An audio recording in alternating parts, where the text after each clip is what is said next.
Hujan tiba bunga menguntum. Enak sambil makan ketupat. Saya ucapkan Assalamualaikum. Semoga presentasi ini bermanfaat. Perkenalkan, nama saya Muhammad Rasunjani. Saya Muhammad Evan Putra Gunawan. Saya Zahra Nur Audila. Saya Cindy Aulia. Saya Saharani Sawi Putri.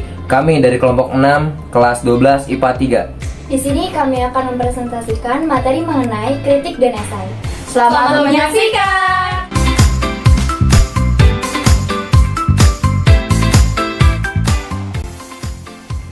Untuk materi yang pertama, yaitu pengertian kritik dan esai. Kritik diartikan sebagai analisis mendalam terhadap sebuah karya untuk memberikan penilaian, interpretasi, atau pengamatan mengenai karya tersebut. Esai adalah karangan prosa yang berisi pandangan pribadi penulis mengenai sebuah objek atau fenomena. Lanjut, ciri-ciri kritik dan esai.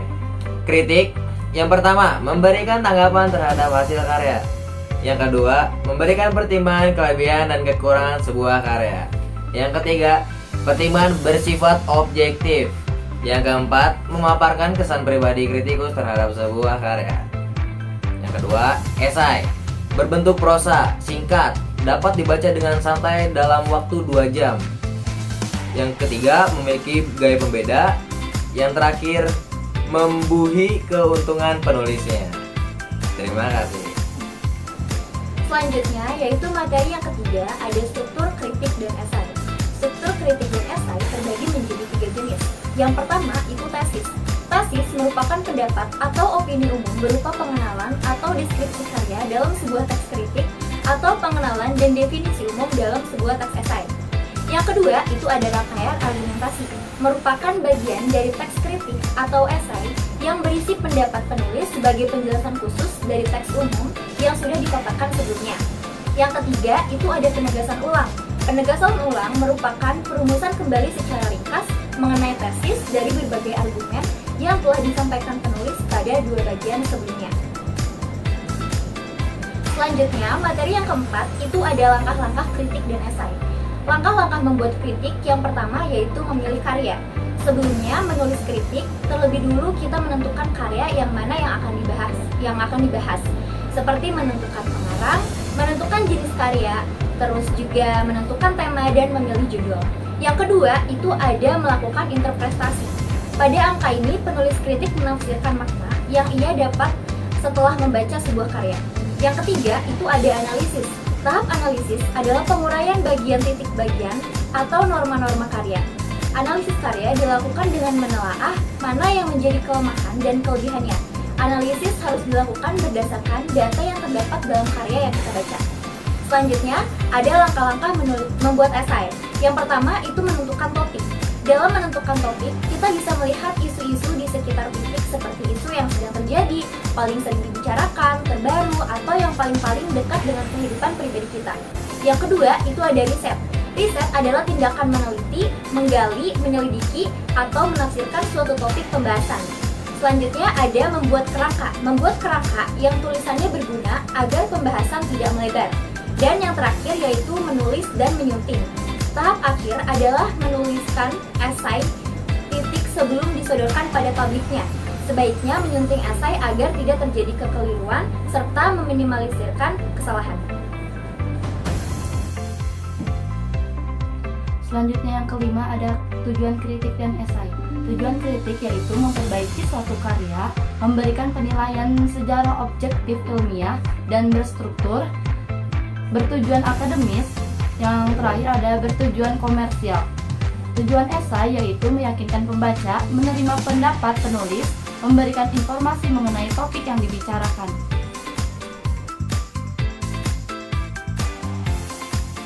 Materi yang keenam yaitu fungsi kritik dan esai. Fungsi kritik dibagi menjadi 2, yaitu fungsi kritik kepada pembaca dan fungsi kritik kepada penulis.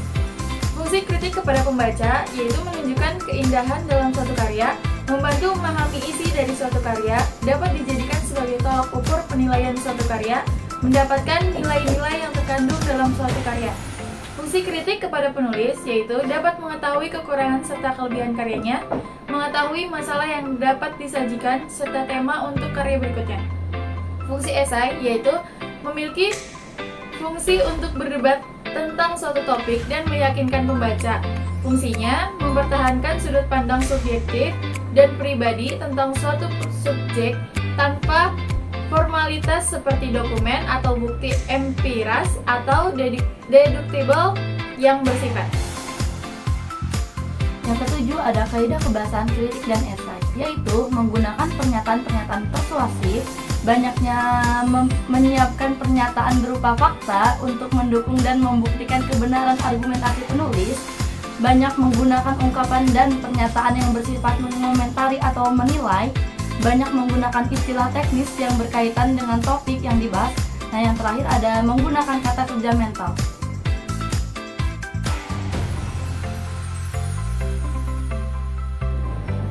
Materi selanjutnya adalah materi terakhir, yaitu jenis-jenis kritik dan esai. Yang pertama, jenis kritik. Kritik induktif adalah kritik dengan memperhatikan unsur-unsur yang ada di dalam karya. Yang kedua, kritik judisial adalah kritik-kritik yang menganalisis dan menerangkan efek-efek karya berdasarkan permasalahannya, organisasinya, teknik, serta gaya kepenulisannya.